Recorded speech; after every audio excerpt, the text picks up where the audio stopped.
I thought you might find this funny, so I looked back at what are my notes from my 2024 reflections. It says, go 16 pounds plus on the turkey and definitely do ham too. And then it also says 1 green bean casserole with 5 cans of beans is sufficient. Do not be tempted to make 2. You'll be tempted to make 2. You don't need to. And then no one eats cranberries or my pies, apparently.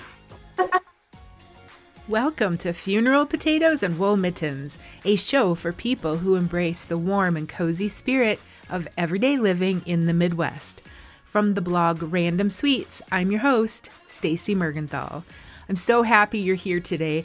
My friend and returning guest, Leah Brink, joins me to talk about hosting Thanksgiving. From setting a welcoming table to making scratch gravy, Leah has a gift for creating meals that feel like something out of a magazine, but what I love most is how she makes everyone feel right at home.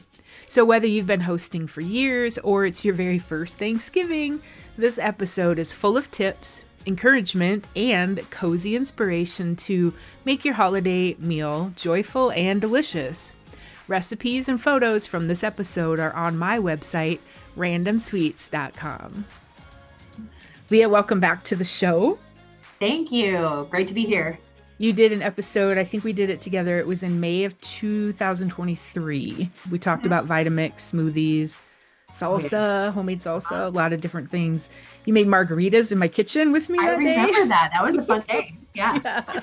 Yeah, we do remember, right? It was only the one. It was only the one. Yeah. That is true. That's true. So I feel really lucky that you're back with us today because we're going to talk all things Thanksgiving. You've hosted Thanksgiving. You're like a Thanksgiving queen from what I see. I mean, I'm not part of your family, so I'm not there. But when I see photos and things, I just usually respond like, these should be on the cover of Better Homes and Gardens or Martha Stewart Living. Or, I mean, you're just phenomenal. Thank you. So today you're just going to share some of your hosting tips and what you do. Sort of just will set the scene for how you host Thanksgiving, why you love it so much, and just really get people comfortable, whether they've been setting that Thanksgiving table for 30 years or if they're brand new and this might be the first year they're going to host, or they're thinking about it, but they're a little intimidated because it can be, especially homemade gravy or a turkey. I mean, good gracious. So what's it like coming to your house for Thanksgiving? How do you celebrate it at your house? Well, first of all, thank you for having me to talk about this because I love Thanksgiving. It's one of my favorite holidays. I love a good meal and I love to provide a good meal for others. And so all of those things kind of come together at Thanksgiving. And honestly, we are recording this episode here at the end of October. This is about the time of the year that I officially start prepping for Thanksgiving. Wow. And what it looks like in my house is I start doing some deep cleaning things, perhaps that I sort of don't do all the time religiously throughout the year. Some of that sort of cleaning happens, but also early on, I start prepping desserts. So I will make cookies and other desserts. We'll talk about some of those later, I'm sure, but I like to do some of the desserts ahead of time, especially little bite-sized kind of candy sorts of desserts that I can freeze things and then pull them out right before Thanksgiving. And so that helps me kind of going into the day itself, do as much ahead of time as you possibly can. The other big thing that you have to kind of think about is I generally think about Thanksgiving a year in advance. So Thanksgiving gets over and I look at the calendar for next year and I plan my PTO because I want to know that I'm going to have days off from my job so that I have the opportunity to actually spend the time cooking in a joyful way so that it's fun for me and not a stressful mad dash where I'm just screaming my head off and wondering, why did I do this? So that's a very important thing. I suggest to people, if you have that ability to give yourself the time and the grace to make it fun and don't put all that pressure on yourself day of. Yeah, that a lot of times will trickle down to your guests if you're feeling stressed. I know if I'm in the kitchen and I'm hot and sweaty and behind and the potatoes are burning and, I get kind of grouchy. So it can trickle down. I think I've been hosting for over 15 years in my family. And I got started doing that at a time period where I lived here in Brookings and I had some siblings close by and some other family, but my mom didn't live here, but my grandmother did. And so it kind of made sense for me to start hosting and people could come and gather at my house because it didn't make sense at the time for everybody to drive to where my mother was living. And so that's sort of how I got started with hosting. But once it got started, people kept coming. And now it's sort of like a standing invitation. And I don't even have to invite anybody to Thanksgiving because people ask me about it. They'll say, "Hey, what time's the meal this year?" Or "I've got 7 coming. Is that okay?" Or whatever the case may be. And so my close family knows and expects this every year, and that also helps us with planning. Nobody has to Mm. wonder, what are we doing for Thanksgiving? We just take that out of the equation. It's just done. And also in my world, that's the one holiday I host. So now I don't host at Christmas. I don't host at Easter or any other time. So I know this is my one push of the year. So those are some things that make it less daunting. My dinners typically are anywhere from 10 to, I think we had 29 people a couple years. Wow. So that can be a lot of folks. And definitely when you have a larger group, you want to accept help. So when somebody offers to bring something, you say, "What's the thing that you most love to bring or make or bring for Thanksgiving?" And then they'll tell you. And then you say, "That sounds lovely. Bring that." And Oh, then I like that. take notes of what people said that they were going to bring, so that as you have those conversations, you kind of have all of that written down in one place. So you can put the finishing touches on the menu. And if you identify, well, I've got 4 people bringing pie, that will be a Mm. clue to me. I don't make any pies then, if that is the situation. Or if nobody said they're bringing a pie, then I'll make a pie, so that sort of thing. Mm-hmm. And that helps a lot. But otherwise, what I tend to do is I focus on the main big classics of Thanksgiving. So that is your turkey, that is your mashed potatoes and gravy, it is your green bean casserole, it is, some would argue, some kind of a corn dish. We can have a debate on that. Same with sweet potatoes, cranberries, a homemade cranberry sauce, and some sort of a dressing. And I will be a stickler about dressing versus stuffing. It is going to be dressing in my house, never stuffing, because we're not actually taking all of that raw uh, stuff and sticking it into the into the body of the turkey. Um, I always do my turkey in a roaster. I have one of those big giant roaster pans. This is great because it saves my oven. On Thanksgiving Day, I don't need to use my oven for the turkey at all. And it also cuts down the cooking time so much. You can do Oh, a really? big 20-pound turkey in there in 2 hours, 2.5 hours. Super easy. And so I also love the roaster because it creates great drippings for that gravy that we'll talk about too. So, Yeah. um, I like the idea of the roaster. And a lot of families, well, like for me, I don't own a big, mhm, large roaster, mhm, but I'm pretty sure my mother-in-law has one and my dad and stepmom have one. So yeah, I've borrowed both of theirs before. So that's a really good idea for somebody if they're like, well, I'm hosting this year, but I don't have a roaster. Don't go totally. buy one Right, right. because Somebody in your you can family kind has of have a shared one. family one. Yeah, Yeah. yeah. It's like a Okay. punch bowl, right? I mean, I have a punch bowl. My sister doesn't need a punch bowl, and my mom doesn't need a punch bowl. We have a punch bowl. Um, Mm-hmm. so yeah, that kind of works out. I will say I never use my roaster for anything else. So the only thing I do is that turkey once a year. But Right. I'm blessed with a pantry where I can store these gadgets on a different level of my kitchen, so it's not taking up space in my main area, and so can kind of triage things that way, which is very helpful. Mm-hmm. The key to a great turkey is the brine. And that is one thing that I spend a lot of energy on. You need to brine that turkey. It's especially important in a roaster. And that's because you want it to be moist and flavorful. And if you just throw thawed out turkey, stick it in your roaster and do nothing, you're probably going to end up with some sort of a dry bird. But if you brine it, and I usually let my brine go at least 24 hours before I'm going to roast the turkey, it really adds a dimension to the turkey. And there's so many additives that you can put in brine. It's your chance to be creative. And I think sometimes the photos that you've seen of mine online, sometimes I have that big brine going in a cauldron on top of the stove.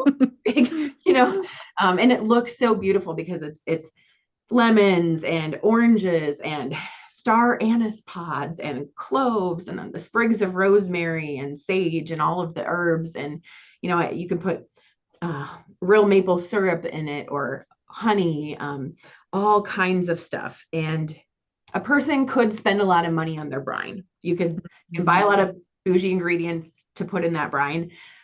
You can also accomplish the same thing with just salt water. I mean, that's still going to be way better than not brining it at all.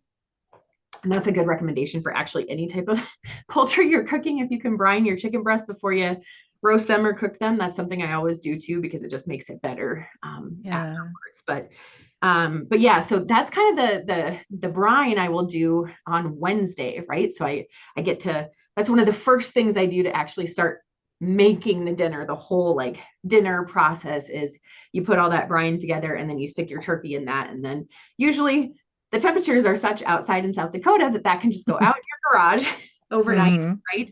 And sit out there until the next day when you eventually need to come bring it inside, rinse it off, and then get ready for the roaster. Hmm.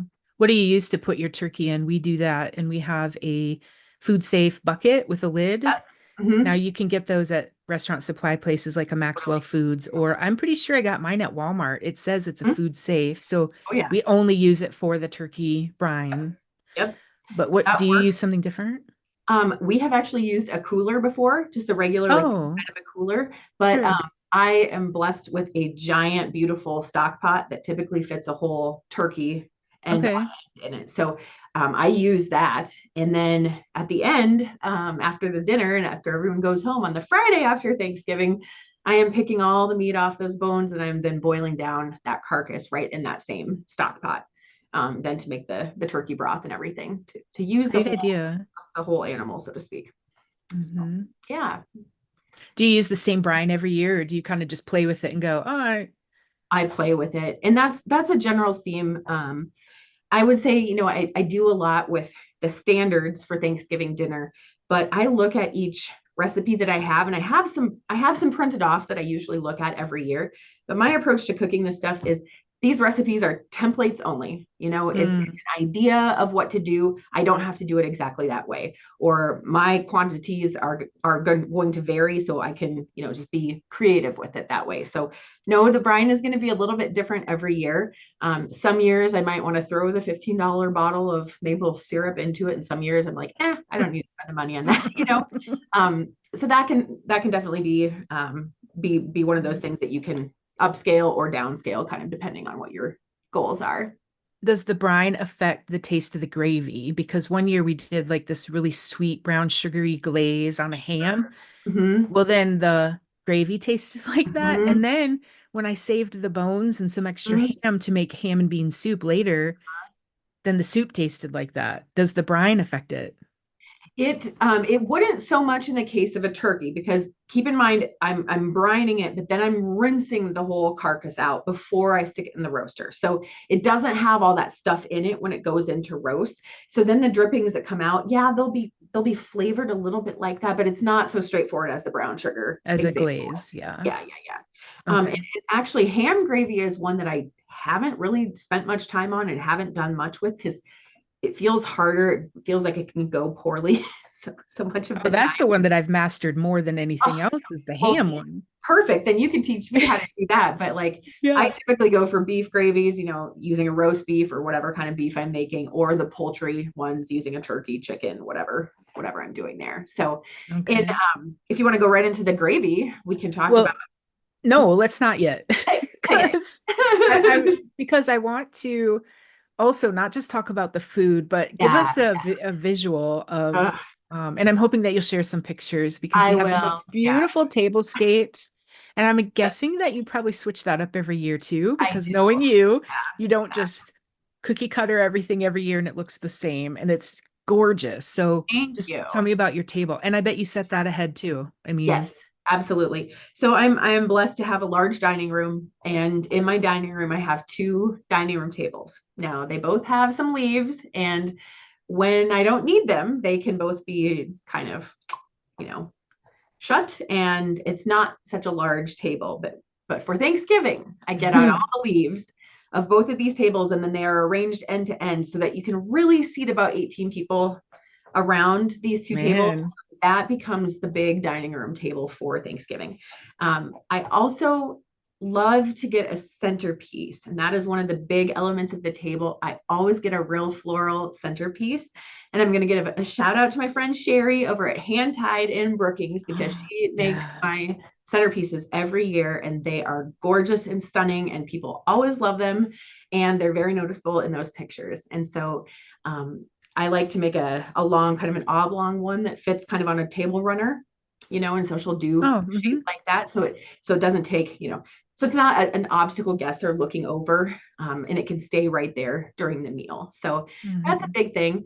I like the house to be smelling like good stuff. So I often will have water on the stove with cinnamon sticks and cloves and stuff burning at a slow, slow boil as a kind of a homemade potpourri. I usually make a playlist for Thanksgiving, and I try to make sure that I have the playlist going. And oftentimes that'll have some kind of soft jazz, or I like the like Vince Guardi music from the Charlie Brown Christmas. Mm. Yeah, that soundtrack. That's a good one. That's another tradition we like to do too. Is sometimes watching the Charlie Brown Great Pumpkin, the Thanksgiving one, and then the Christmas one around this time of the year too. That can be a lot of fun. But so yeah, so it's gonna have candles going. We're gonna have centerpieces, and the tables are gonna be set. My goal typically in the mornings, I'm running around like a crazy person with an apron on. And then I hope that I have a half an hour where I can go kind of shower quickly, change my clothes, and then kind of cool down, and then kind of Right. transition to hostess. And so part of my preparation is just what you said earlier. If I am behind and I am stressed out, people are probably going to know it, because in my house, the door, the kitchen, the dining room. Everyone is coming right through the kitchen when they start getting there. So if there's 20 people all of a sudden in my space and I'm still trying to do 19 things, Mm. I can be maybe less than gracious about the tiny humans or the two extra dogs or whatever, who needs wine or what's going on. hmm Because I'm so, trying to finish this. And so part of what I really try to do is put myself in a spot where I'm winning before people show up. So I'm done essentially by the time people show up, except for kind of traffic directing, helping people get hmm beverages. Here's where your coats can go. Why don't we go ahead and say grace? And then, kind of that sort of stuff. Everyone can pick a spot at the table. I will usually have to have two tables. It depends on the year, but we'll sometimes have to have a supplemental table. We don't do an adults table and a kids table because those numbers don't really work out. And in my supplemental table room, it's white carpet. So I'm not going to put all the toddlers in there without the adults, for example. Little hmm things like that. I prefer the toddlers to sit with their parents so that they can be helped and fed, right? Yeah. So people just kind of decide where they want to sit. We will say grace before we get started, and then we'll kind of go through in kind of buffet fashion. And oftentimes, though, people at the smaller table will get their food first and go sit down, and um, I'll have a couple of things like rolls and salt and pepper on both tables. But otherwise, everything else is kind of buffet style. So we've got the main buffet, and then a secondary table that will be set up for kind of the all day foods, the desserts Mm. that I previously mentioned, the candies and things like that, cheese and cracker trays, vegetable crudités, things like that. Pies will sit there, all of that. Do you use your good dishes? I know you're a collector of Fiestaware, right? I love my Fiesta ware, but that's my daily, everyday Fiesta. So hmm for the holiday, I have two sets of 12 white bone china. Pretty. The only difference is one is gold rimmed, one is silver rimmed, but whatever. Together, it looks like about 20 plus table settings of fairly hmm similar china. So we do that for the holidays, and I'll use the silver that we have too. And my family is really good about when the meal is over, a whole bunch of men typically get up and they start washing dishes, and they start bringing plates over to the sink. I'm sorry. Did you say men? They The do. men will do They that? do. They'll wash, they won't bring them to the kitchen, but they'll actually start washing? Oh yeah, they'll start washing and they'll dry. Wow. Yeah, Okay. we got some good dudes in my family. hmm I don't think But I've ever seen that happen. So, so I'm like, wait, did she just say that the men wash the dishes? Well, and I'm not saying the ladies are doing nothing. Typically, they're like No, yeah. putting other things together or whatever, helping kids. But a lot of the times, Leftovers and yeah, yeah, the guys will just be like, "Well, this is something we can do. We'll roll up our sleeves and we'll go do it." And then, they're having their conversations over the dishes, and yeah. that's all good too. So, Yeah. and so Uh, basically, the china emerges from its hutch and it goes right back into its hutch, same day. It's just kind of a in and yeah. out.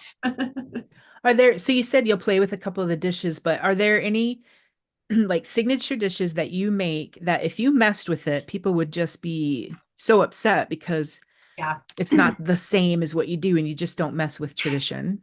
I always make the Red Lobster Cheddar Bay biscuits like from Okay. scratch, and they're simple, but they're effective and people love them. And I Mm. think if I did not have those, people would not be happy. They would really not be happy. For my daughter, it is the mashed potatoes and gravy. Like she would Mm. just it would not be a holiday without mashed potatoes and gravy. And she's Hmm. a girl after my own heart. That is the way I felt when I was growing up too. And in my family, it was my grandmas who I was emulating. So my grandmas were the ones that made mashed potatoes and gravy, and they made the roasts and they made all of the things that I wanted to learn, how to make. So, yeah, so that would be one. Um, One quirk about me in the kitchen is I dislike mushrooms with a passion, with a passion. So I'm not using cream of mushroom soup in anything ever for any reason, and you can't make me. So I don't care what it says on the recipe. I will do anything else. So my There's green always an alternative, and you can always also leave it out. There's many dishes that call for mushrooms that you can just go on and make and skip it. skip it. Yeah.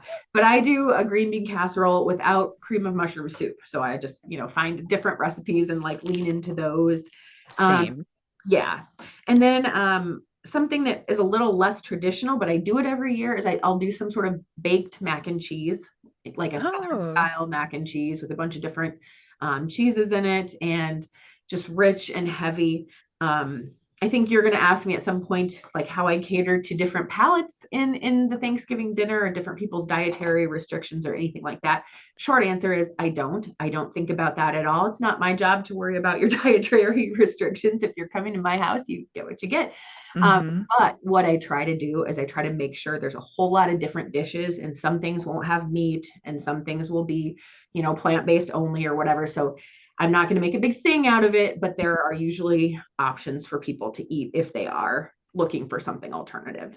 Um, right. and I always have fresh fruits and vegetables at any meal that I have to, and usually home baked bread. So you're not going to go, hungry if you don't want to eat meat or dairy. Absolutely right. Or even gluten because you have Right. other things. Yeah, yeah. However, Okay. I'm primarily eating meat and gluten and dairy. So that's just, just deal with Cheese. it. Yeah. Right. Yep. Was there ever a Thanksgiving? So you've done 15 years now. Is there ever a Thanksgiving that didn't go perfectly that you're like, man, remember that one year? Man, there are some times when I've probably been cranky by the time we've eaten. There's probably been 1 or 2 years where I hit the wine a little too heavy before the dinner happened too. You know, because there were times when we tried to like smoke a turkey early in the morning, so you're getting Oh. up at like 3, 4 in the morning. So it's like a 10-hour day by the time the guests come. Hmm. We usually try to eat at 1:30, 2 o'clock is what we tend to do. My very first year, my mom and I made a bikini turkey, and we took tin foil and we made Oh. a bra and a bikini bottom and we put it on the turkey and then we baked the turkey and then it comes out and it looks like tan lines and we thought that Hmm. was really funny. I never did it again, but it was a really funny first edition of my Thanksgiving. Yeah. But I think, there are some times when I've had things miss, like mashed potatoes and gravy are not always easy. You have to kind of know what you're doing to make sure the technique works. You can make your potatoes can be too lumpy. Even Hmm. after you've cooked them for hours and hours, if you just don't mix them long enough, and you're not aware of what you're doing there. So it's really easy to get potatoes that are too lumpy or too liquidy, depending on what you're doing. Yeah. And same with gravy. Gravy can lump up very easily. And so those are things that, sometimes the gravy is better some years than other years, but generally speaking, I have most of that stuff down now to where it's pretty much, people kind of like they look at it, they see it, and it tastes like what they expect. And Yeah. and that's kind of what I want out of the comfort food experience. It's the way people would have ate it 60 years ago is what I'm kind of going Hmm. Down home, Midwest, for. Yeah. no seafood, right? Right. No seafood. Yeah. Do you keep a record? What I have learned from some people who host often or every year, they actually have a notebook or something. Oh, you're holding up a notebook. You are. So you do Sure. that.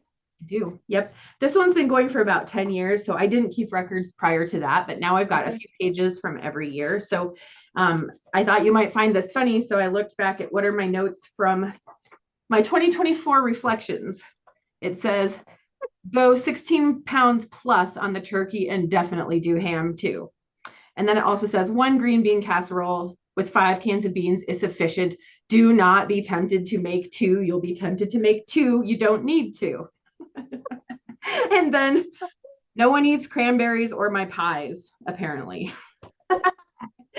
Now I love homemade cranberry sauce, and that's Okay. something that I think it's so pretty too. The red color of Yeah. it. I like to serve it, but people don't really eat it. They don't eat much of it. They might Mm. have a tiny little spoonful. So that's one thing that I like to make, and I make ahead of time. But then there's an appetizer that I make with the cranberry sauce that my family loves as well. And Oh, this is a popular one that people have probably seen online a lot in the last few years, but it's a cranberry brie bite. And it's super easy. And I can share a recipe with you on that. But okay. it's such a pretty and quick and easy little Thanksgiving appetizer hors d'oeuvre, and it looks adorable and they taste lovely, and people think it's very high end and very nice. And then it's like usually finding some other recipe that uses cranberry for some sort of like meat sauce or whatever after the fact. So Mm. I might have some, cranberry sauce can basically last in your fridge for several weeks. So I've had cranberry sauce in my fridge for at least a month after Thanksgiving, and it's basically fine. Hmm. I'll still cook it off if I'm doing something with it. But yeah, I try to use, everything. For a while, I'm back to using canned green beans for my green bean casserole, but for a while I would only use, fresh green beans, fresh onions. I would, dice my shallots and French fry my own onions and do all of those little touches. Sometimes these days, depending on time, I'll use the French's onions instead of doing that sort of thing. But Yeah. I tend to go really hard on the homemade everything. And then just the garnish things or the condiment things are the places where I'll kind of use the shortcut. That was one thing I was going to ask you if you have found that there's any shortcuts or yeah, so like your floral arrangement. I didn't know if you were going to say that you would go to some place and you would pick up all these flowers and you would make your own. Ah, So I'm really glad to hear that you're getting them from Sherry at Hand Tied. yes. And the French fried onions, yeah, if you Uh-huh. could get it from a canister. So Totally.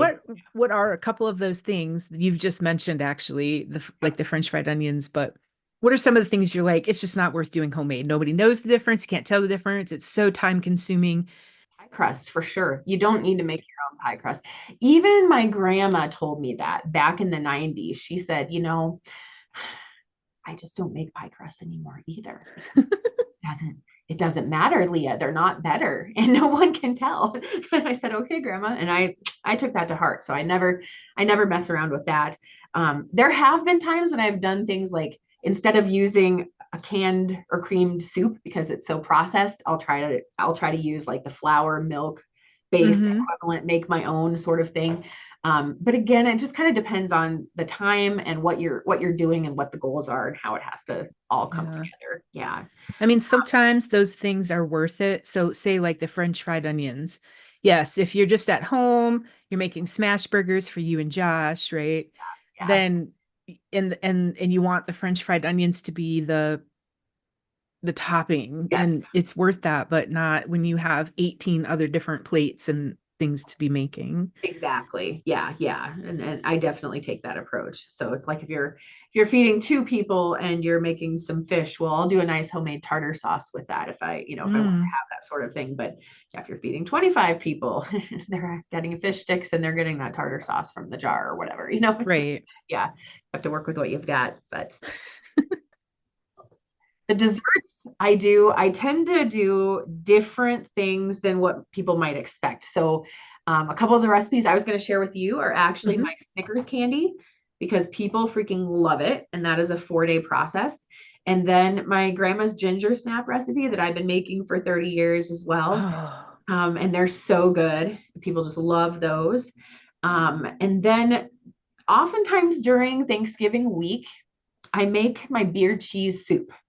And it's Oh. cheese soup, but Stacy, you remember Casper's back in the day in Brookings, the restaurant Casper's. Yeah, so we talked about this on that Yes, last episode that he made some sort of a beer this is cheese what he soup. made. And so I learned and adapted my recipe from that, but I don't think I Okay. shared it with you last time. Nope, So you didn't. it's a perfect fall, like it's a heavy, it's perfect for football Sundays and stuff like that too. And I found it's a really good thing like the day before, the day after Thanksgiving meal too, because one bowl of that with side of some carrot sticks or some oyster crackers or whatever, it makes it's a very filling little soup. So Okay. it can fill people up. So I'll share that recipe with you. And then the Snickers candy, it's something that my stepmom shared with me years and years ago, but I liked it so much that I had her send me the recipe that I've been making it every Thanksgiving, probably for as long as I've been hosting. And what's so fun about it is you basically are making Snickers bars like in a 9 by 13 pan. So you have to make the Mhm. first layer, which is basically melted down chips, and then you pour it into your pan, and it has to set. Then you have like a nougat layer with the peanuts and everything. You have to cook that with condensed milk on the stove. You have a caramel layer where you're taking, you can make caramel if you wanted to, but this recipe calls for unwrapping Yeah. unwrapping the bag of caramels and melting it down with a little bit of whipping cream, and then letting it cure again, and then that top layer. And so then you have this whole big heavy bar that you can cut down into then candy bar size shapes. So Hmm. you can make them like Snickers fun size or just little square bites. And they're just so good. So good. I'm excited to see your recipe because I have one and have been making it for Oh, years. It was from an hey. ex-sister-in-law, so back in the Nice. Yep. 90s. Yep. Yep. And I remember Mary Scarborough, Yeah. she got that recipe and was making it too. So it will be fun to see if there's any differences between them. But you're right, it does take a Yeah. long time. So it's one of those things you even could probably make like the weekend ahead, Totally. And put that's it in what the freezer, right? absolutely. So I'll do that. And then the fudge that I'll make too, I'll make a plate, like a 9 by 13 of that ahead of time. So then what I'll do with both of those, and this is just a tip for using it, I take the whole thing, the 9 by 13 pan out, and then I cut them into strips, not the super long way, but the short way, the 9 inch Mm. strip. And then each strip I individually wrap in saran wrap, and then I'll stick them in Ziploc bags too. And then you can freeze some of them. Oh. Or you can have just these strips of the candy like in your fridge somewhere, and you just pull one out when you need it Mm. after the meal to cut up then, so that they're nice and fresh and they're not all melty. Because what you don't Hmm. want with both of them is if they're room temperature forever and ever and it's hot, they can start to kind of break down a little bit. So you want to grab them out of the fridge when you can, and that makes it easy. Yeah, that's a great idea. Okay. So And gingerbread cookies, you said that your grandma ginger made? snaps, ginger Ginger snaps. snaps. Yeah, it's Okay. like the molasses cookies with ginger. Yeah. Sugar on top. Oh, I roll the whole Ooh. thing and dip the whole ball in sugar. Yeah, it's going it's going all in. And then yeah, smash them down. And the trick there is trying to make the crack on the top. You want them to kind of make that crackle looking Mm-hmm. top. And so sometimes they do, sometimes they sort of don't, but they usually taste about the same. I think it has to do with the amount of shortening is kind of what makes that crackle or not, but I can Oh, okay. make that up. Yeah, I wasn't sure if it was the baking time. I don't know that I've made them, but I need to because my grandma always did. And that smell is what reminds me of her house. Oh yeah. They're so good, and Yeah. they freeze very well too, and they're such a soft cookie. So even days and days Oh, later, it's a soft one. Okay. oh yeah, like, and they're the perfect like crunch on the outside, but they're gooey, and they stay that way for days and days and days. So um, Okay. they disappear very fast. If I make a batch, even when it's just the two of us, not gonna lie, a batch will disappear very quickly. So it's gonna be a double batch. Good to know. Yeah, Awesome. Well, you share those I recipes and will. then I'll Yep. put them on randomsweets.com. And Perfect. so you said like if somebody asks what can I bring? Mhm. Do you assign out, like in our family, we do a lot of times the person hosting Christmas, because that's what we do together, does the meat and usually if we're doing mashed potatoes and gravy, but somebody will bring the green beans or the corn or cheesy hash browns, funeral Mhm. potatoes. How do you do that in your family? Well, we have a few things that people just sort of like to bring. So my mother will tend to do, um, she'll make me some sort of a vegetable crudité or a fruit crudité. And Okay. what we like to do, it's kind of quirky, but she'll try to make them into a turkey shape or make them into some sort of adorable like animal shape, Huh. so that it's displayed on the tray in that way. And so it looks pretty and people love Well, the it. kids probably think that's pretty cool too. Yeah, and in my family, that would be something that has always been consistent. We're very big on raw fruits and vegetables with a lot of meals. And so Hmm. even a heavy meal like Thanksgiving with a lot of these cooked vegetables, we're still going to have that as well. And then some other guests that come, there are some other family favorites, like on Josh's side of the family, there's like a green dessert type salad that his mom makes that she'll bring every year because that's a favorite of his. And I'm trying to remember what I think it's one of those ones with like it's sweet and it has like the lime jello and it's kind of white and fluffy, but it's green. There might be mandarin oranges in it or something. Anyway, it's really good. And so we'll just kind of see what again, if somebody offers to bring something, I will just say, oh yes, please, that sounds lovely. And then Yeah. I'll just try to work around that. So Yeah. there was one year that I had a friend coming and we were trying to do a cook-off with our green bean casserole. So she was a pro mushroom and I was anti-mushroom. Oh, So we each put our best foot forward and we made our green bean casseroles and we made everyone vote, so that was kind of fun to do. who won? It was a toss up. It really was Oh, because a lot of people do like mushrooms, and I understand that, and yeah. I get it. Um, yeah, so that's another point. Most of my guests are family, but usually, some years there'll be one or two friends that are just Hmm. in the area, or maybe not like going home with their families or something. So, I'll take a straggler in most years. Sure. And it's not just your side of the family. Sometimes it's a Right. mix, right? Josh's Oh yeah. will be Yep. there and yeah. Yeah. Yep.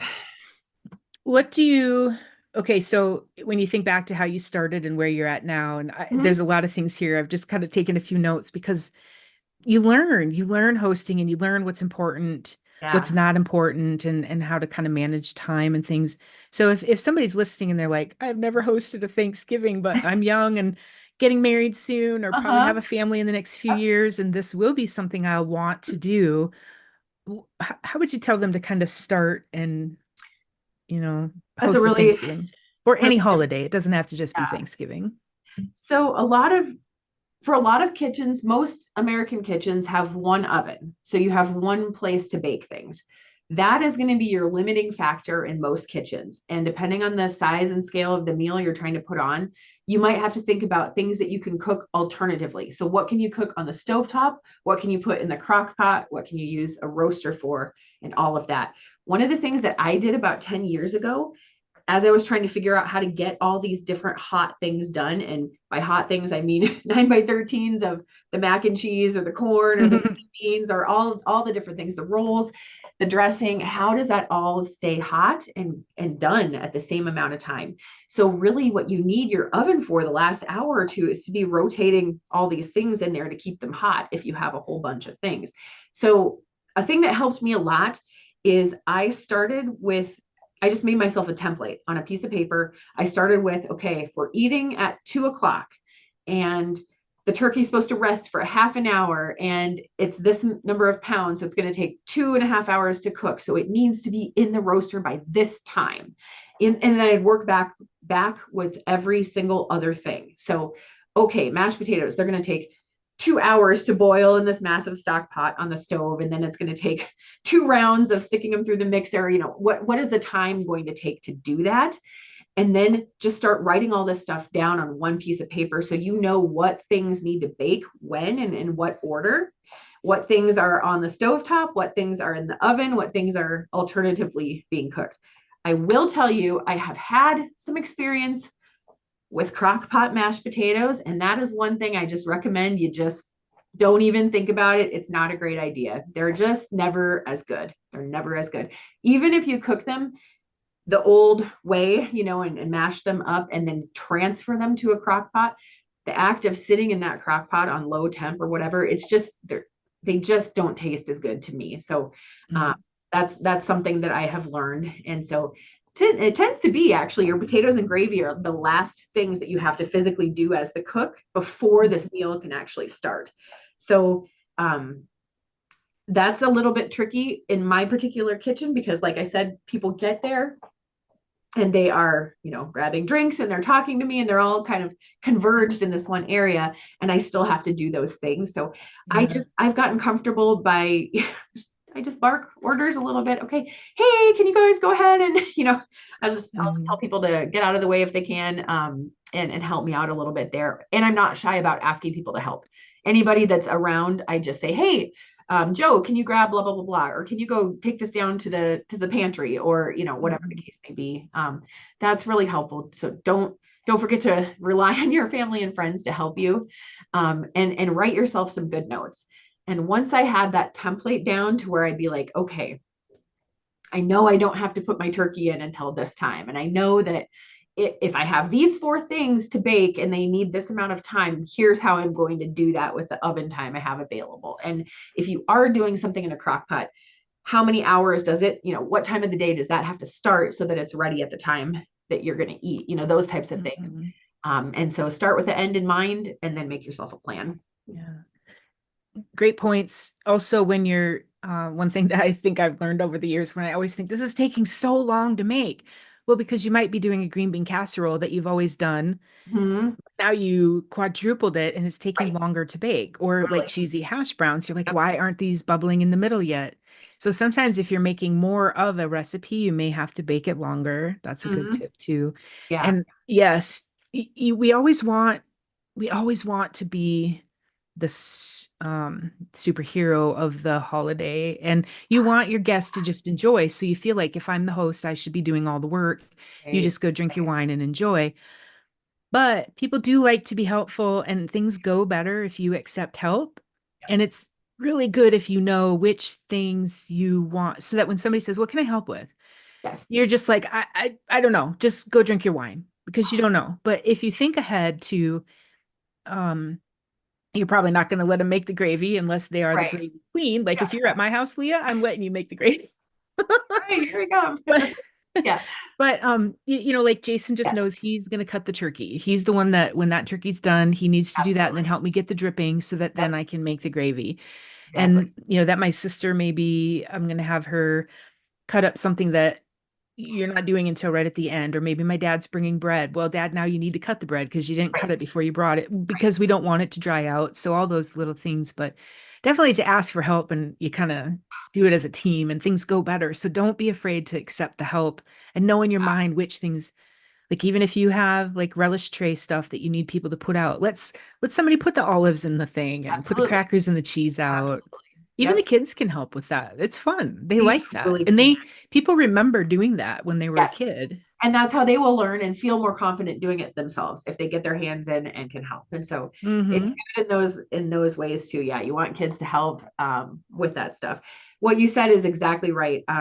I think I was doing that kind of subconsciously without consciously thinking of it, but I have a few things in my head that I know I am comfortable delegating and I don't have to think twice about it. And so a couple of those are like, um, oh well, here's all the water glasses. Can you fill these all with ice cubes and then go ahead and pour the pitchers around and fill all of these water glasses? Or can you, Yeah. um, you know, place the silverware out next to the plates? Go ahead and put the plates out now. Those types of things. I'll let people help me set the table, Hmm. and do some of those things.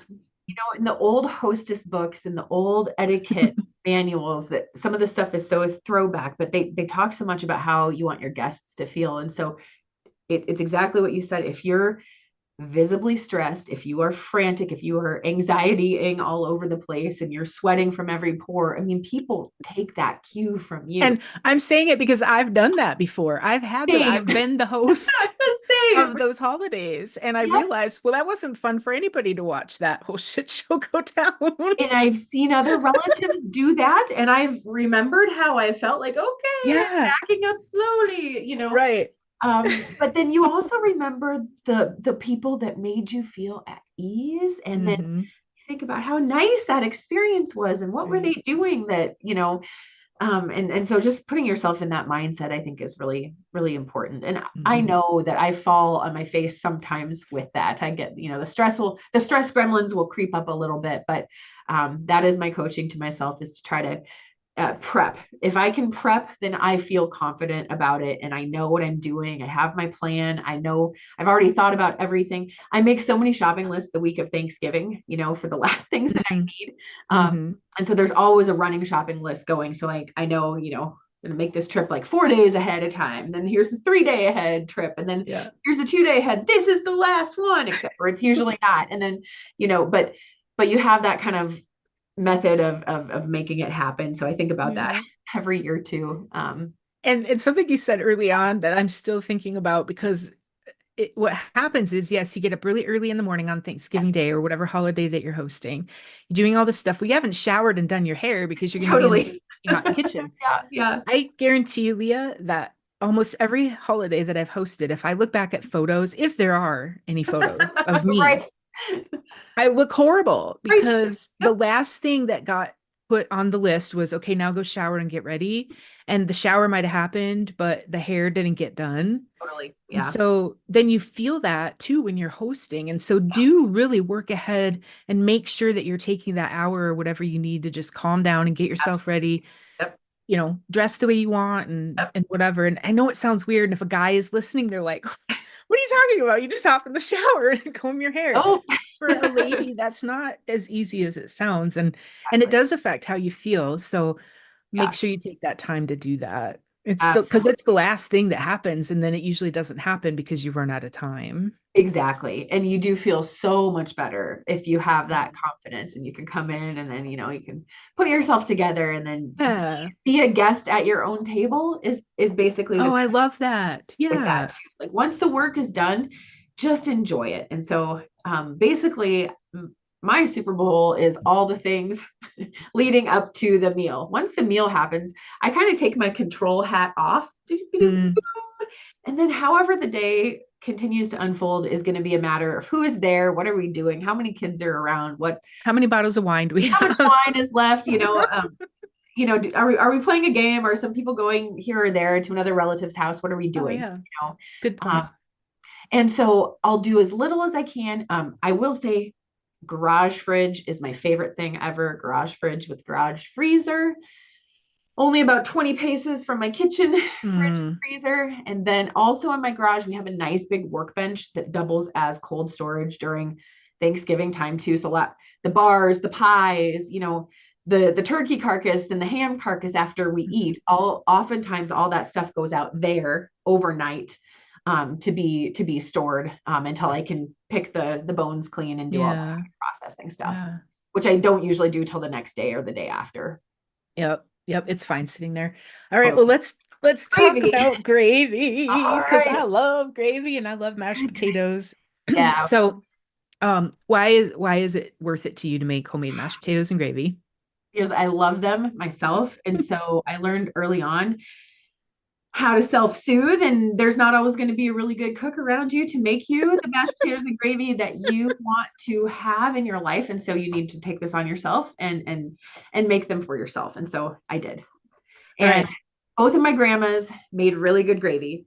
And I grew Oh, up eating home cooked gravy all the time, and it was never a big deal. Nobody ever talked about making gravy like it was a big deal. Like it wasn't hard. They didn't think of it as complex. It was just a normal something they did. thing. Yeah. Every day. Yeah. They weren't following recipes. They weren't looking at anything. It was just Mm-mm. kind of a thing. Here's how you do it. And so I wanted to be able to do that.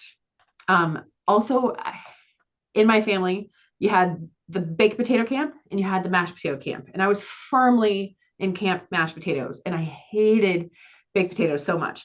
But even occasionally they could get me to eat a baked potato if they would put some gravy on it. And so Oh, there was good reasons to have gravy around. And so and yeah, I got curious as I was getting older and I watched my grandmothers doing this.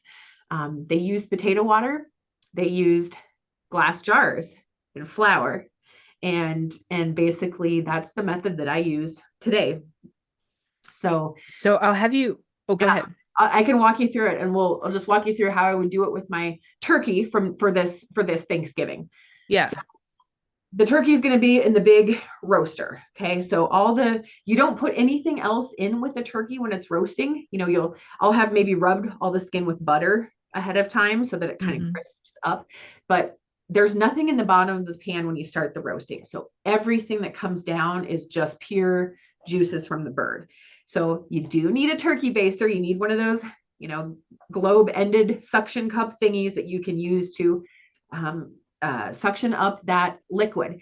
And what I will do is before my turkey is even done, but once it's cooked for a couple of hours, so I'm not worried about it being raw or anything else at this point in time, I will come and I will start like taking a baster full of juice out of the roaster. So I'll kind of go look at it and take a couple out. Um, Even maybe while it's still cooking, but usually what's more likely is I'll wait till the turkey roast time is done. But if you need to, sometimes you can start grabbing from it sooner, depending on where you're at with your cooking, right? Um, if you need your gravy sooner rather than later. It's better if you can wait on the roaster till the roaster time is done. But sometimes if you need it sooner, you might have to start grabbing the moisture. Got it. I was confused. I was like, why is she taking it out? What is she doing with it at this Yeah. point? But you're taking it out and making the gravy Yeah, at I'm that taking point. it out for Okay. the gravy because in my giant roaster, I would never make the gravy in there. So I need the drippings out Yeah. of that bottom to work on that. So Okay. I usually just have the baster and I'll have like a big glass measuring cup or a jar or something like that, and do whatever I can to get all this uh, uh, liquid out of there. So as much of it as I can take, I will take. Uh, Okay. and basically, that's my limiting factor for quantity. However much Hmm. dripping you have, I will use all of it, and then you can add more or less other liquid depending on how much drippings you have. Um, so transferring all the drippings then to your saucepan over the stove. So I will have like a family style skillet, usually a low rimmed skillet, a big nice base on the burner. I'll stick the drippings in there and I'll put them on low, just keep them nice and warm. And Meanwhile, you didn't measure. So you didn't say to yourself, okay, I have about 4 cups of drippings. You're just dumping it because you're going to work from how it looks. it's And okay. how it looks and how it tastes and how it's Okay. behaving in the pot. So Yeah, get as much of the drippings as you can, and it's going to end up in this skillet. totally. Okay. Yep. Okay. Um, you could, if you have something really fatty and there just ends up being too much. I mean, use your own common sense as a cook. There might be a time when you have too much poultry drippings than you need, but generally speaking, I use most of it. Um, so that's going to form, a lot of the liquid in your gravy, but you need thickeners, and that's the big thing with gravy is you need some way to thicken it up. And there's the flour camp and there's the cornstarch camp, and you can Hmm. really go to either camp. I have definitely used both. I do use both. Sometimes I use one, sometimes I use the other.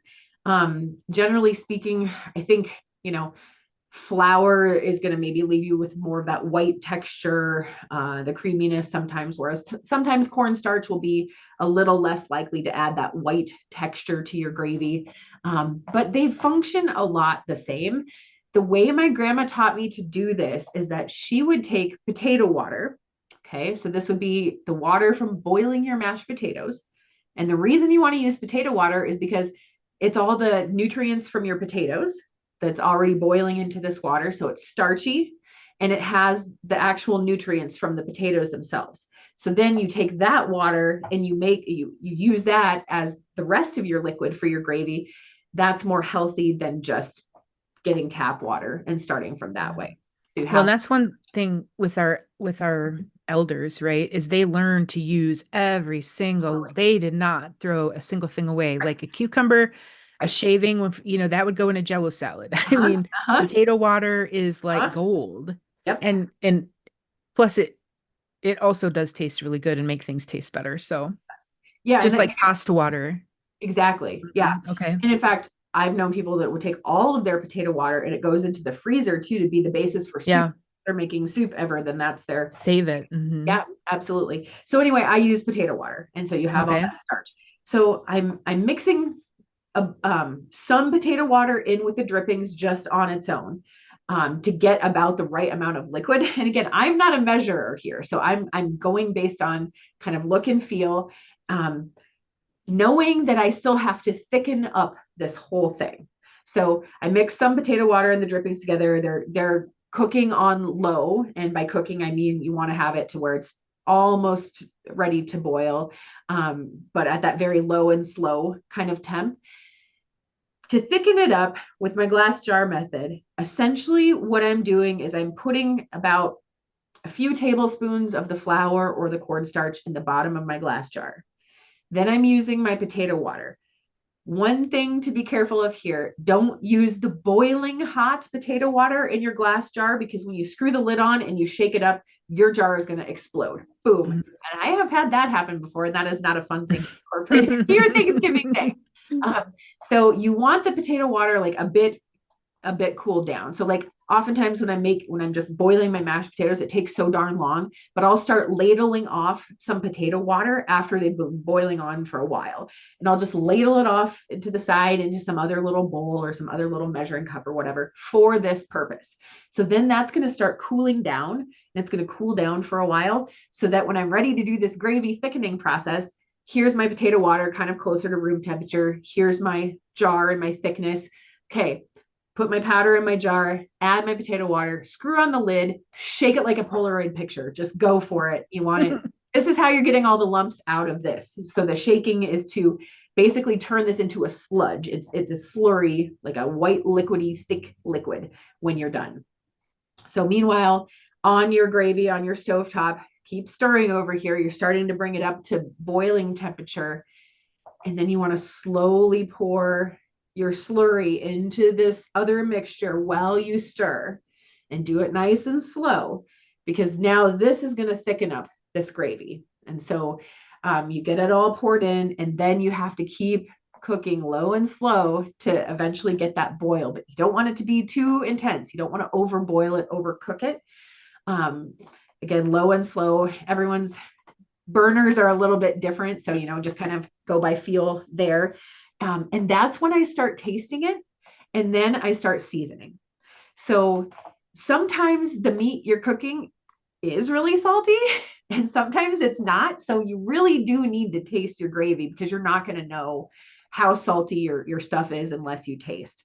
So once the thickener is in, and once it's starting to cook, and you want to let it cook or boil at that low and slow rate for several minutes, I want to say 5 to 10 minutes for sure. Because that's what'll thicken it. Correct. Yeah, it Yeah. has to cook to thicken, using that method. And so once you feel it and see it visibly thicken up, you basically can understand it's not going to get thicker from that point unless you do this another round. Okay. Mm-hmm. So sometimes maybe you're making a lot of gravy and you don't want it. You don't want it to be too thick. So you do this slurry method and you get it in there and you thicken it up, but it doesn't get very thick. It's still kind of liquidy. You might want to follow the same process again, not adding very much cornstarch or whatever, but just do the process again to get it to thicken more. You do need to make the slurry. You cannot just sprinkle more flour or cornstarch into your gravy. Never, never, never do that. It has Because to it'll lump up. You won't ever get the lumps We'll of the never flour. get the lumps out. Yeah. Yeah. They do say, I mean, if you accidentally lump up your gravy, you can do a couple of things. You can take it off the heat, you can put it in a bowl, and you can whisk the bejesus out of it. And if it's really hot, it can sometimes help. The other thing you can do, we have Vitamix mixers now. If you really wanted to, you could take that lumpy gravy and you could throw it into your Vitamix and you could frappe, and it would take all of those lumps out immediately. Mm-hmm. I've never done that, but that would be something you could do if it really goes horribly awry. Um, but the best advice is to not let your gravy get lumpy. And the best way to do that is by applying that heat slowly and really making sure that slurry has no lumps in it when you're starting to dump it in. If it's clumpy looking when you're starting to dump it in, try again, because that's not what you wanted. You want it to make it like a paste, Yep. a uniform kind of texture. And so whether you're doing it with flour or with cornstarch, it kind of looks and feels the same way. It'll take about the same amount of time to cook in your pan. And then the types of seasonings I add, salt and pepper are going to be the big ones, of course. That's really what you want. In a poultry gravy, sometimes sage or a little bit of poultry seasoning will go a long way. Yeah. use sparingly and taste and taste and taste and taste again. And this is where you can be creative too and just throw whatever in there. I think with beef gravies, sometimes you have other opportunities with different meat rubs and stuff like that. If you want to just throw a little dash of this or a sprinkle of that in there.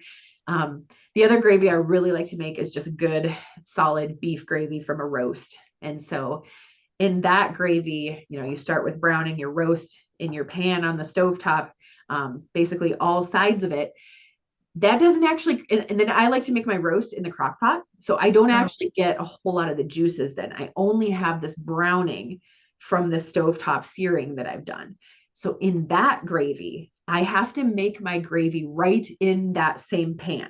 I cannot take anything, where I seared the meat, because that's the only drippings that exist. So then I'm basically starting from scratch in that pan, adding some potato water to that, and then building it up from there and doing the thickener. You can do things like if you need to, you could add a little bit of, you can add a little bit of chicken broth instead of potato water if you want to for a poultry gravy, if you have that handy, or a little bit of, if you don't have a lot of beef drippings or cooking, residue to use for a beef gravy, sometimes a little bit of like one of those better than bouillon soup bases, a little teaspoon of something like that into the pan where you're building your gravy, that'll add the flavor that you're kind of missing too. And then yeah, just cook it until it's the texture, that it needs to be. And then I prefer a classic gravy boat and ladle situation, but that doesn't make its appearance except for usually Thanksgiving. It's not what we use for every meal. sure. I know what you're saying. I mean, one of the biggest things is to start out light on both the slurry and the seasonings because you can't come back from that. Absolutely. So if you put Absolutely. too many seasonings, you can't come back from that. If you put too much slurry and it gets thick like a pudding, you can't come back from that. I mean, you can, you're going to add maybe some ice water, whatever, Uh-huh. but now your gravy's going to be less tasteful Uh-huh. because you've just Absolutely. watered it down. So you're better off starting with, I mean, I've had times where I've been making and I've had to add a slurry 3 times because I'm just checking Mm-hmm. it, waiting. Nope, not enough, checking it. And I Absolutely. think after for you, you've done this enough times. For me, I'm just kind of new to the homemade real gravy from the juices for a few years, but you probably get better at knowing how You much kind of to do. start with that slurry, Yeah, but absolutely. you just can't come back from it. So you don't want to go, well, I'm going to start with like a half a cup of flour in this one. No, Right. just slow down. Right. I will say that like for Thanksgiving, I'm probably filling about a half a pint jar of my slurry for a big Thanksgiving gravy, Yeah. but that's going to make a lot. It's going to be a lot of gravy. Your ratio, this is what I'm wondering if somebody's thinking, okay, well, I have this pot, this skillet full of the drippings. Is your ratio when you're adding that potato water, do you think it's like 1 to 1? Or is it if you have 4 cups of juices, you're probably only adding a cup or two of potato water? Do You're you have an typically going to idea? have more of like the potato water than you do the juices, because only like with a big turkey are you going to really have a lot of juice that ends up there. Um, Not really. I don't really have a good sense of that. It's just really about what you're trying to end up with. At least that's how I approach it. I just try to make sure I have enough liquid so that it looks like physically it'll be about as much gravy as I want Yeah. to have. And Yeah. then I use my seasonings and my thickening methods to get the flavor to where I want it Okay. to. But that's good to know because you may only end up with like a cup and a half or so of juices from your meat. And Totally. you might end up having to use like 3 cups of potato water. Because Absolutely. remember, your juice is very flavorful and you Uh-huh. wouldn't want to just pour that on your Like meat. the So you do concentrate. want to you Yeah. do want to water it down and then thicken it up. Yeah. Yeah. So in that sense, it's probably going to be a lot more potato water to juices, generally speaking. Um, Yep. Okay. Depends on the concentration of that Yeah. juice. But Yeah. that's good for somebody to know if they're trying this for the first time. Like Oh if they yeah. think, oh, well, I have all these juices. I can't add as much water to it as what I have juice. Oh no, yeah, you do. You want to actually add more water, Mhm. potato water. Or yeah, if you for some reason don't have potato water, you can use just water. I've used water and ice water. So I do this with my cheesecakes too, but if I need cornstarch, I'll Uh-huh. take and put the cornstarch in a little glass, Mhm. like one of those little prep bowls Sure. and then add just the teensiest bit of ice water Huh. and until it's like, okay, it's still not stirring. I need to add a little bit more ice water, just a little bit more. You're not trying to get it super watery, Right. but you Right. want to completely dissolve it. And that's what my tip is with flour or cornstarch, is to start with that tiniest bit of ice water to liquefy it and then add it to like your potato water or your broth, whatever you're That's a needing. good tip. Yeah. Because then there's no chance at that point you will never have lumps Right. No, of that's a really good point. That's a really good that cornstarch because it's already melted. point. And ice water will do that for you. Yeah, Yeah. absolutely. Yeah. I don't know if you have these in your kitchen, but my kitchen is filled with like the old style whisks, the ones with the little curly Q around the end. You know No. what I'm talking about? I'll have to send you a picture instead of the traditional ones that you see now. And I just feel like those whisk dry and wet ingredients a little differently than I think I have some with the yeah, old wooden handles yeah, exactly. Yep. in a somewhere else. Just I don't have them in my kitchen. I should actually think about using them in my kitchen. Yeah, they are fun. To I use one of them in sourdough bread too. Oh, sure. Then I know what you're talking about for sure. Weird one for that, but Hmm. So when the gravy's done, serve immediately. leftovers in the refrigerator. Absolutely. Do you Yep. freeze gravy? I never have. I don't know how. I think it would probably be fine, but you would want to most likely reconstitute it on the stovetop slowly and not microwaving it.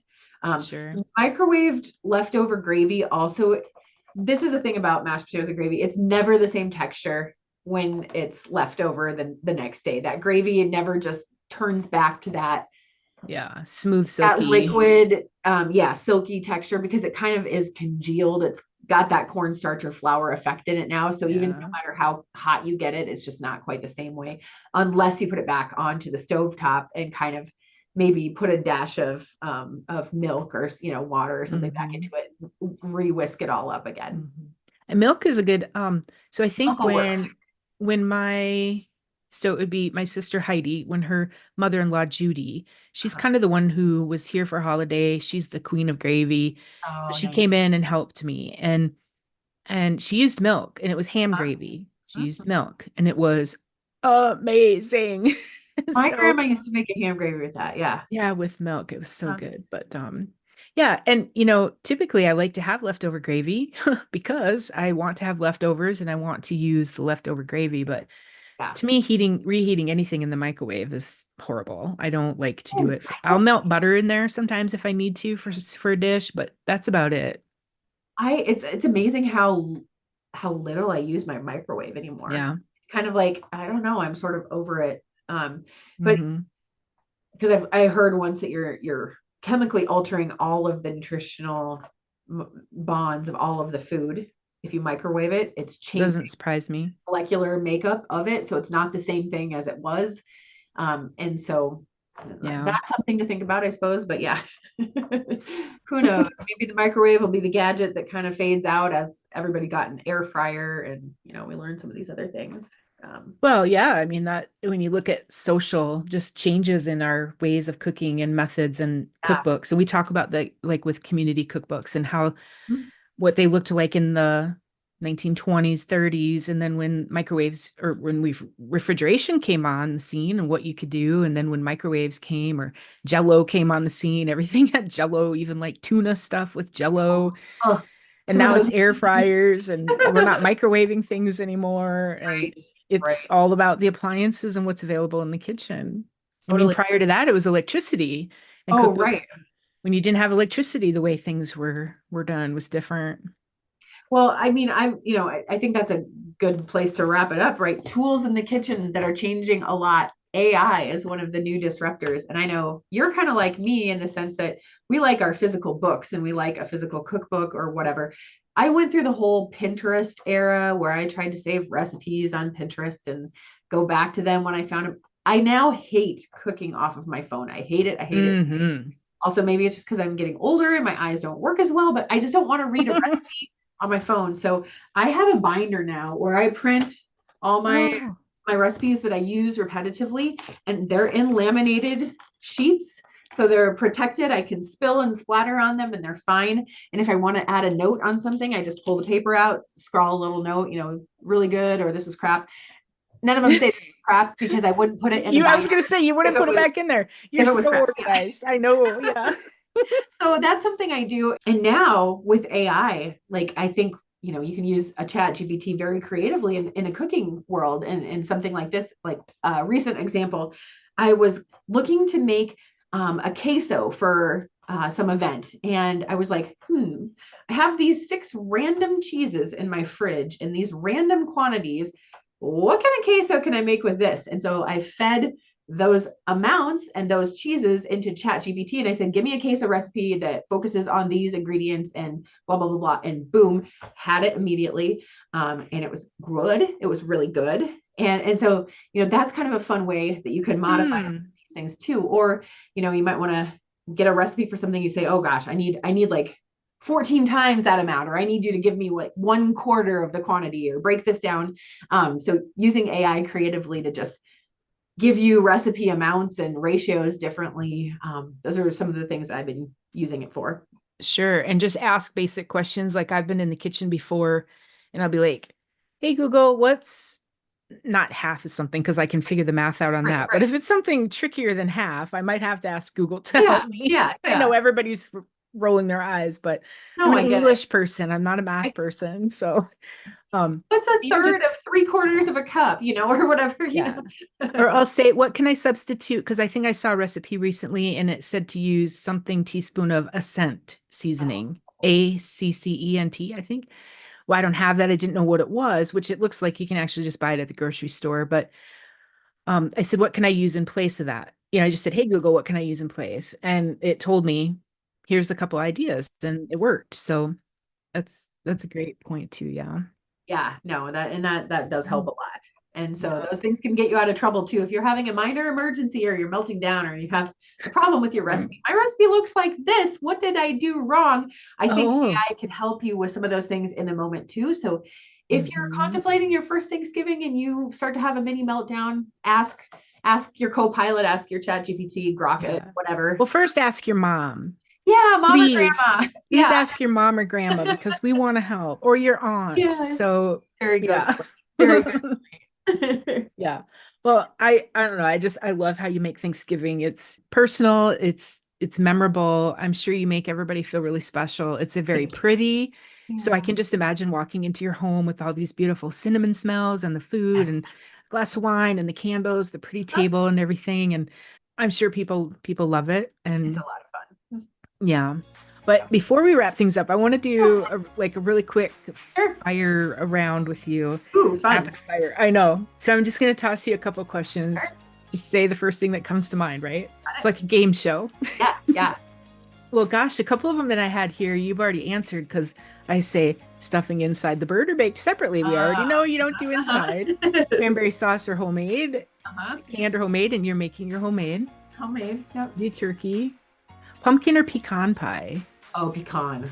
I don't love pumpkin pie. So, Okay. yep. You said you do non-traditional. So do you even do like a pecan pie or anything for Thanksgiving? I'll tend to make an apple or blueberry myself, and then I'll Oh, let oftentimes other people oh, want to bring the pumpkin or the pecan, or sweet potato pie. That's another common one. Because I'm not a huge sweet potato fan either. So if somebody says, I love sweet potatoes, I have this recipe for a pie, oh, please bring it. That sounds amazing. So we'll do it that way. what's your favorite Thanksgiving leftover? Oh, that's so hard. Oh, it's like picking between my kids. Okay. I think for me, I really like the Cheddar Bay biscuits. I like them left over. And I like a bit of the green bean casserole. And oddly, I really like leftover ham. So I want to have a little bit and I didn't talk about the ham much, but I usually make a ham alongside the turkey. So I like to have a little bit of that too. And then essentially, I just like to make the same plate that I made for my Thanksgiving meal. I like to be able to do that again the next day, at least one time. And then Yeah, after that, then it can be whatever. right. Well, and as a host, you don't usually end up probably eating that much that on Thanksgiving Day anyway. I Right. feel like you're Exactly. just Yeah. up for the Yeah. next thing. So, Yep. okay. Yeah. Do you So dress sometimes up? I'm not enjoying it until the next day, really. Right, So when you can sit down in front of the TV or yes. yeah. Yeah, exactly. Do you dress up for Thanksgiving or do you stay comfy? We kind of do. So I will kind of try to throw, a skirt or a dress or something on. I just think it adds to the festive hostess atmosphere too. I'm trying to kind of, I'll wear an apron most of the day too, and then I'll take the apron off, and it's very throwback. Right. Leave it to Very Beaver. 60s, and I like to think of those ladies. They always would have their hair in perfect place, and they're wearing their heels. I'm not going to do that. I'm Their not pearls. But No. the rest of the stuff I can kind of vibe with. Your favorite drink to sip while cooking? Ooh. Well, I probably would say in the morning, on Thanksgiving, I will enjoy a little bit of Bailey's with my coffee. So I'll drink some coffee in the morning and kind of add just a little bit of that, because I'm a half and half person with my coffee. So on the holidays, just switch it with a little bit of Bailey's, mostly for taste, but a little bit for relaxation. And a little for fun. Yeah. A little bit for fun. Yeah. What's one dish that you secretly wish someone else would bring? Corn. I just don't. Like I don't plain really care. corn, scalloped corn? What are you talking about? Cream corn, scalloped corn, whatever kind of corn people want. It's just all corny to me. So You don't care for it, so you're just like, whoever likes and wants it, just bring it yourself. Right. Whatever Okay. way you want it, bring it that way. Yeah. Okay. Who's the first person that you text a photo of your Thanksgiving spread to? Oh, golly. Well, if my sister isn't attending, it's probably her. But when she's there, it's probably not I'm texting it to anybody in particular. I probably just throw it on Instagram. Okay. Because it's sort of a fun expression of the finished product too. It's a lot of work, and I like to see the final result. Yeah. Well, it's inspiring too. So when we get to see those things, it's inspiring. Last one. What's your hosting superpower?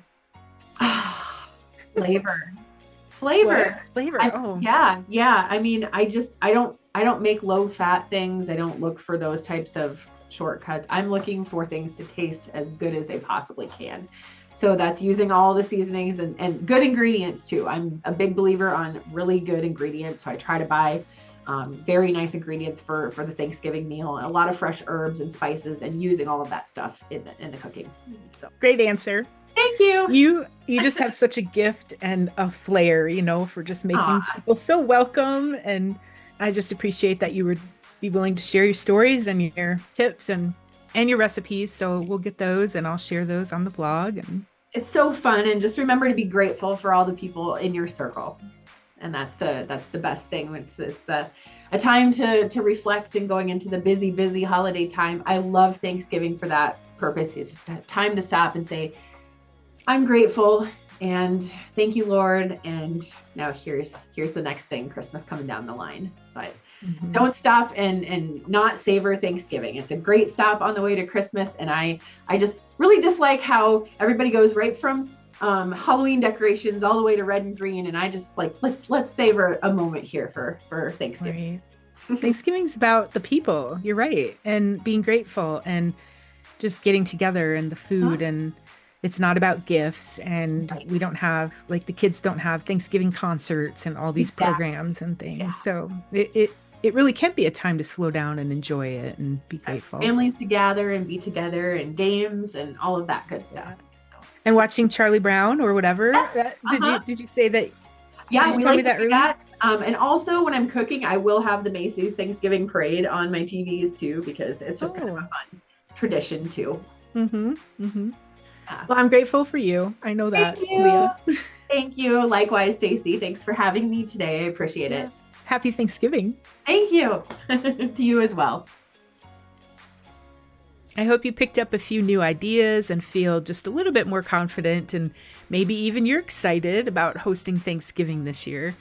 And a big thanks again to my friend Leah Brink for sharing her warmth and wisdom from around the table and in the kitchen. So this Thanksgiving, if you're the one making the gravy, bring someone into the kitchen with you. Maybe it's your son or daughter or a grandchild, maybe a niece or nephew, and show them how you make your gravy. Or if you're new to it and you want to learn, then make sure you step in beside your host in their kitchen and watch closely, take a few good notes so that you can try it at home yourself. You'll find the photos and recipes from this episode on randomsweets.com. If you enjoyed this episode, be sure to follow Funeral Potatoes and Wool Mittens wherever you listen to podcasts, and share it with someone who's planning their own holiday gathering. Maybe it's Thanksgiving or Christmas this year. I'm really wishing you a cozy, joy-filled Thanksgiving. So until next time, be sure to take good care of yourself. I'm your host, Stacy Mergenthal. Sweet wishes.